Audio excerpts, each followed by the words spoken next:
Chapter 10 ऊंचा द्वीप। वे धीमी होती हवा के साथ आए, बाहरी चट्टानें लहरों से टकरा रही थीं और विशाल ऊंचा द्वीप अपनी घाटियों और पर्वतीय घाटियों को खोल रहा था जब वे जयकारे लगाते सीगलों द्वारा पीछा किए जा रहे थे। ले मुआन, जिसने कभी कोई ऊंचा द्वीप नहीं देखा था या सिर्फ ताड़ के पेड़ का सपना देखा था जो मृग तृष्णा से ऊपर उठा हुआ था, अपनी आंखें पेड़ों की भीड़ पर टिकाए खड़ी थी। ताड़ के पेड़, ब्रेडफ्रूट पेड़ के फन, आस, चंदन के पेड़, आसमान की ओर बढ़ते पेड़, हमेशा ऊपर की ओर बढ़ते, आकार बदलते और मूसलाधार बारिश के धुएं से धुंधले। यहाँ कोई स्वतंत्रता नहीं थी, समुद्र के विशाल विस्तार लुप्त हो गए थे। लेवोआ ने राक्षस की तरह उसके मन पर कब्जा कर लिया था और उसे बंदी बना लिया था। जीवन में पहली बार उसके दिल में कुछ आया जो ताउरी के खोने के गम की तरह भयानक था, लेकिन उससे भी कहीं ज्यादा दूरगामी और दूर के अतीत और वर्तमान से अपनी कड़वाहट लिए हुए। यह अटोल में पले बड़े द्वीपवासी की घर की याद थी, जो ऊंचे द्वीप की नई दुनिया से घिरा हुआ था, हवा और समुद्र की आज़ादी से दूर पिंजरे में बंद गूल की याद थी। कैरोलिन में आप सूर्योदय से लेकर सूर्यास्त तक सूर्य को देख सकते थे तथा समुद्र रेखा से समुद्र रेखा तक तारों को देख सकते थे। चट्टान कहीं भी मनुष्य की ऊंचाई से दुगुनी से अधिक ऊंची नहीं थी। समुद्र स्वतंत्रता, ध्वनि और सुगंध का एक जगमगाता मैदान था। लेवोआ की राक्षसी ऊंचाई उसके विचित्र घाटियों और उदास जंगलों से भी बदतर थी। पत्तियों, कोसी, वनीला और चंदन, अज्ञात फूलों, अज्ञात पौधों की गंध, जो कि पेड़ों के ग्लासहाउस वातावरण से आने वाली मिट्टी और सांस की गंध के साथ मिश्रित थी।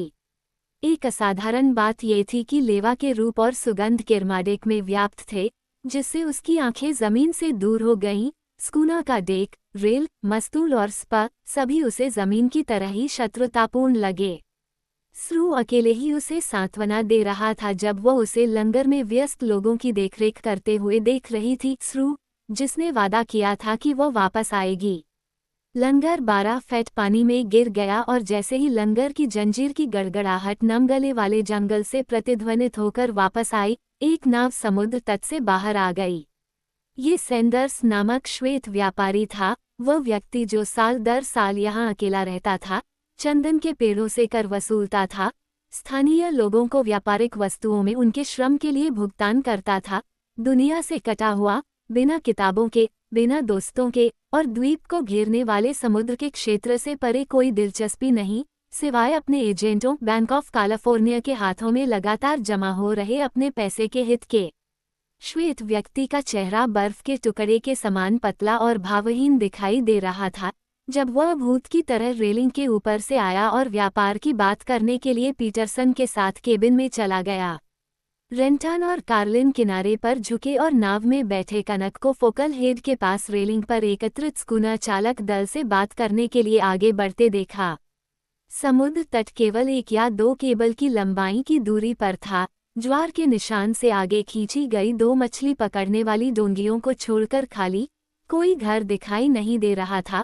गांव पेड़ों के बीच बसा हुआ था और हरियाली की उस अविश्वसनीय संपदा से कोई आवाज नहीं आ रही थी, कुछ भी नहीं, बस दूर से एक झरने की आवाज आ रही थी जो प्रचंड होते हुए भी नींद से भरी हुई थी और चट्टानों और समुद्र तट पर लहरों की शांति के साथ मिश्रित थी।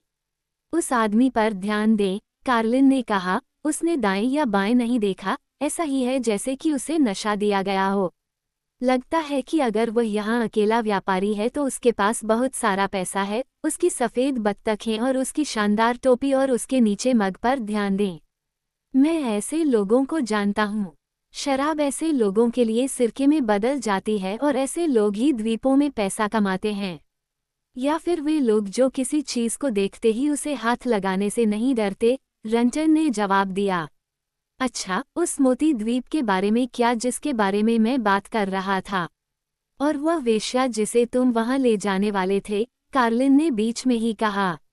मुझे उसके डेक पर बिठा दो और मैं तुम्हारे साथ हूँ।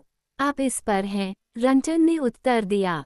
कार्लिन हंसा। वह हमेशा से ही रेंटन के कहने का मतलब जानता था और दोनों के बीच इस अजीबोगरीब खेल का किरमाडेक से कोई लेना देना नहीं था, बल्कि एक ऐसी चीज से था जिसके बारे में दोनों में से कोई भी दूसरे से बात करने की हिम्मत नहीं कर रहा था। पीटरसन, और पीटरसन के साथ क्या किया जाना था। आप इस पर हैं, रंटन ने आगे कहा, और अब आप क्या कहते हैं?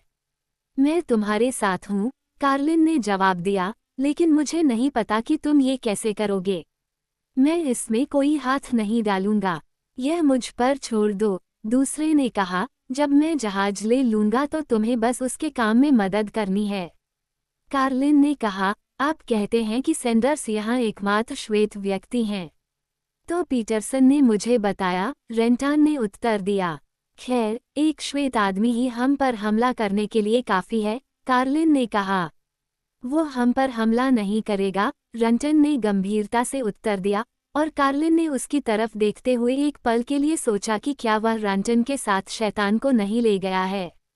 लेकिन कार्लिन उस तरह का था जो लाभ कमाएगा और जब तक उसके अपने हाथ साफ हैं, तब तक परवाह नहीं करेगा। मुझे आश्चर्य है कि हम में से कितने लोग मांस खाएंगे अगर हमें खुद हत्या करनी पड़े, या जहरीले उद्योगों से पैसे कमाने पड़े अगर हमें खुद जहर का सामना करना पड़े। रंटन ने जो करना चुना वह कार्लिन के लिए तब तक कोई मायने नहीं रखता जब तक कि उसे खुद ऐसा नहीं करना पड़े या इसकी योजना नहीं बनानी पड़े, लेकिन वह सतर्क था। उस लड़के स्रू के बारे में क्या ख्याल है? उसने पूछा। वह क्रू का बॉस है और उनमें से एकमात्र सोचने वाला व्यक्ति है, मान लीजिए। कुछ नहीं, दूसरे ने जवाब दिया। वह मेरे साथ है। दूर से आती हुई नदी की आवाज और समुद्र की कलकल से भरा एक सन्नाटा छा गया, एक शांत ध्वनि जिसके माध्यम से सैलून के रोशनदान से आती हुई आवाजें स्पष्ट रूप से आ रही थीं, जहां पीटरसन और व्यापारी कीमतों और माल भाड़े पर चर्चा कर रहे थे। प्रत्येक एक ही विचार में लीन थे, दूसरे की कीमत पर लाभ।